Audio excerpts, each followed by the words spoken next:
students, welcome to NCHS e-learning. Hope you are doing well. In our last video we have discussed about the study plan of physics. Today we are going to discuss about the chapter wave optics.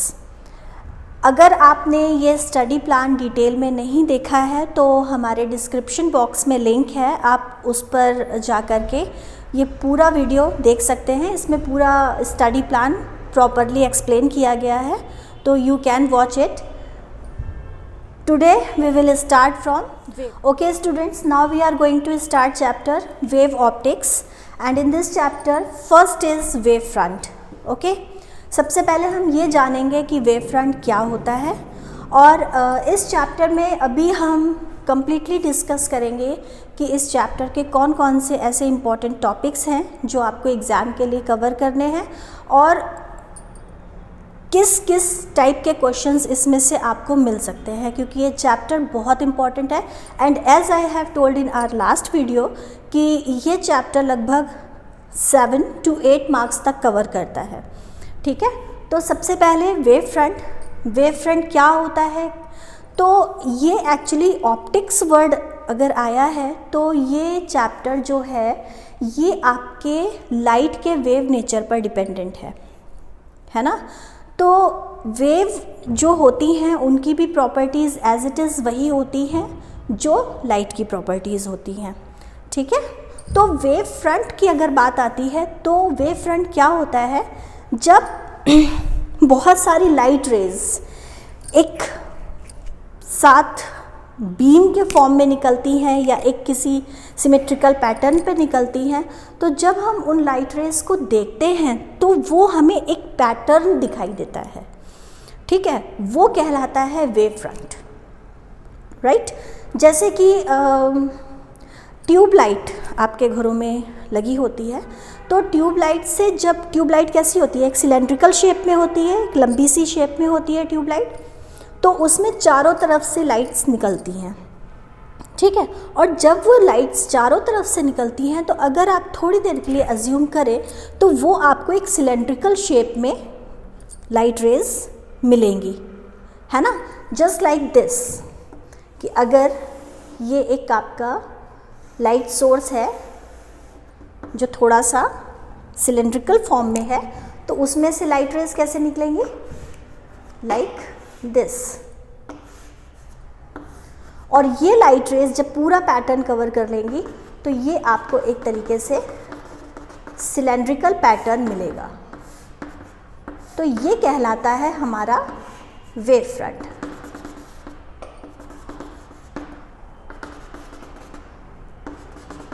इधर भी मिलेंगी, इधर भी मिलेंगी, इधर भी मिलेंगी, इधर भी मिलेंगी.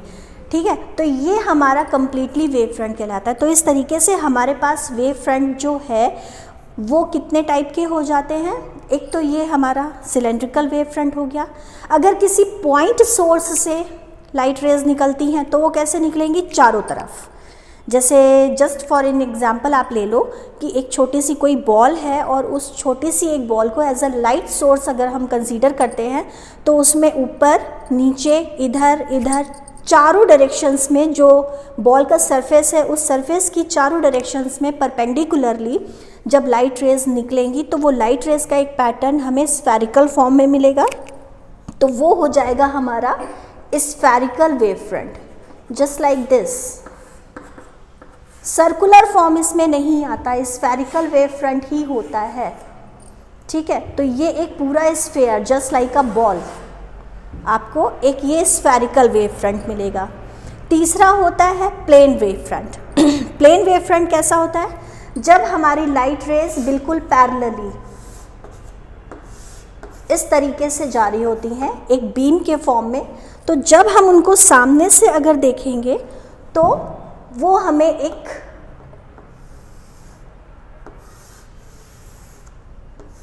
स्क्वायर शेप में या रेक्टेंगल के शेप में दिखाई देंगी.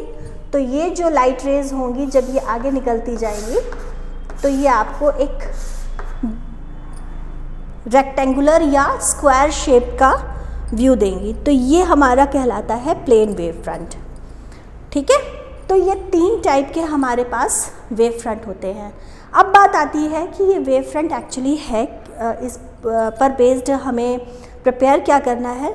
तो इसी वेव फ्रंट के कंसेप्ट को लेकर के हाइगेंस ने जो हमारे लॉज ऑफ रिफ्लेक्शन और लॉज ऑफ रिफ्रैक्शन, जो दोनों लाइट में रे ऑप्टिक्स में आपने पढ़े हैं, उनको हाइगेंस ने एक्सप्लेन किया with the help of wave front.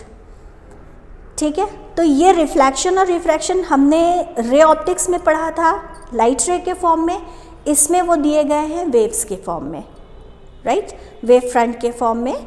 तो दोनों एक्सप्लेनेशन जो है दोज आर वेरी इम्पॉर्टेंट आपके एग्ज़ाम में। दोनों ही प्रिंसिपल्स जो हैं हाइगेंस के वो लॉन्ग क्वेश्चन कैटेगरी के लिए बहुत इम्पॉर्टेंट है, क्योंकि जर्नली इसमें से 5 मार्क कैटेगरी में ही क्वेश्चन पूछा जाता है, या तो रिफ्लेक्शन पूछा जाएगा या रिफ्रैक्शन पूछा जाएगा। ठीक है, इसके बाद हमारा आता है इंटरफेरेंस। इंटरफेरेंस में क्या होता है कि इंटरफेरेंस ऑफ लाइट जब इंटरफेरेंस ऑफ लाइट जब 2 लाइट रेज एक ही पाथ पर ट्रैवल कर रही हों तो फिर वो एक दूसरे के पाथ में इंटरफेयर करना शुरू कर देती हैं। इंटरफेयर करना शुरू करती हैं तो फिर एक नई वेव जनरेट होती है ड्यू टू द इंटरफेरेंस, और इस पर बेस्ड हमारा यंग्स डबल स्लिट एक्सपेरिमेंट होता है। और ये यंग डबल स्लिट एक्सपेरिमेंट ये भी 5 मार्क्स के क्वेश्चंस को कवर करता है आपके एग्ज़ाम में। ठीक है, तो एक हो गया Huygens laws of reflection, Huygens principle के through, then laws of reflection, then Young's double slit experiment. Young's double slit experiment में एक्सपेरिमेंट विथ डेरिवेशन, जिसमें आपको conditions of maxima, conditions of minima, fringe width पूरी complete पढ़नी होती हैं, क्योंकि exam में जर्नली इन पर बेस्ड क्वेश्चन पूछा जाता है। और फ्रिंज विड्थ पर रिलेटेड न्यूमेरिकल्स भी ऐड किए जाते हैं। 5 मार्क्स का अगर क्वेश्चन है तो उसमें या तो डबल स्लिट एक्सपेरिमेंट पूछा जाएगा, या उससे रिलेटेड डेरिवेशन होगी, या उसके साथ में एक 2 मार्क का या 1 मार्क का एक क्वेश्चन भी ऐड कर देंगे, राइट। इसके बाद सबसे लास्ट में आता है हमारा डिफ्रैक्शन। डिफ्रैक्शन ऑफ लाइट में इसमें भी डबल स्लिट एक्सपेरिमेंट गिवन है, और इस डबल स्लिट एक्सपेरिमेंट के अंदर भी आपको फ्रिंज विड्थ फाइंड आउट करनी है। और इसके साथ ही इसमें एक कर्व दिया हुआ है जो आपका